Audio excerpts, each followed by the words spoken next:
They called him the Ghost of the North. Sora didn't climb for the glory of the summit. He climbed for the rumors of what lay inside it. For years, he pushed his body past the limits of human endurance. He lived in the cold. He ate bitterness. His goal was the Cave of Eternal Sun, a place where it was said the mountain bled pure gold. To Sora, the climb wasn't a journey, it was a transaction. When he finally breached the peak, the air was a thin, freezing razor. He found the entrance.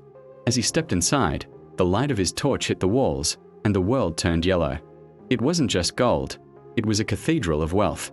He sat in the silence, the richest man to ever draw breath. But in that silence, a new madness was born.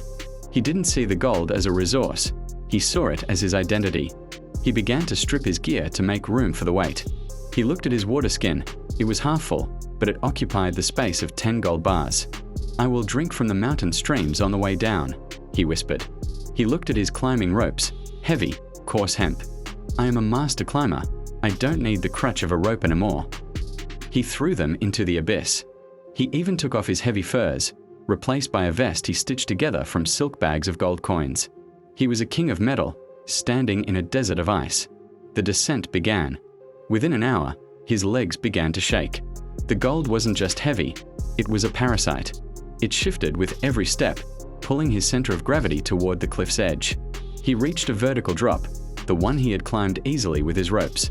Now, he was blind with thirst and shivering in his thin vest. He tried to downclimb, but his pack caught on a jagged rock. He was pinned. He couldn't go down without dropping the bag, and he couldn't stay without freezing. In the final second before his grip failed, Sora felt the weight of 10 years pulling him into the dark. With a primal roar, he reached back and sliced the straps of his pack. He watched as the gold, the work of his life, tumbled into the oblivion below, vanishing into the clouds. He pulled himself up onto the ledge, shivering and empty-handed. He had reached the summit, only to realize that the gold was a ghost, and the only thing worth saving was the man. Sora survived the mountain, but he lost the decade. He stood on that ledge empty-handed because he prioritized the prize over the process. If you want to keep the wealth you build, pay attention to these lessons. This is where he failed. 1. Never trade your water for gold. Sora threw away his ropes to fit more coins. He traded the tools that got him there for the trophy of being there. Never sacrifice your infrastructure or your discipline just to increase your profit margin. 2. Scale your strength before your load. Sora took more weight than his body could handle, thinking the gold would make him powerful. It didn't. It made him a prisoner.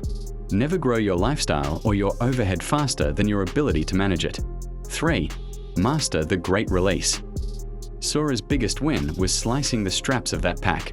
Don't follow a 10-year mistake into the abyss just because you spent time making it. If a project or a habit is dragging you down, cut it in a heartbeat. 4.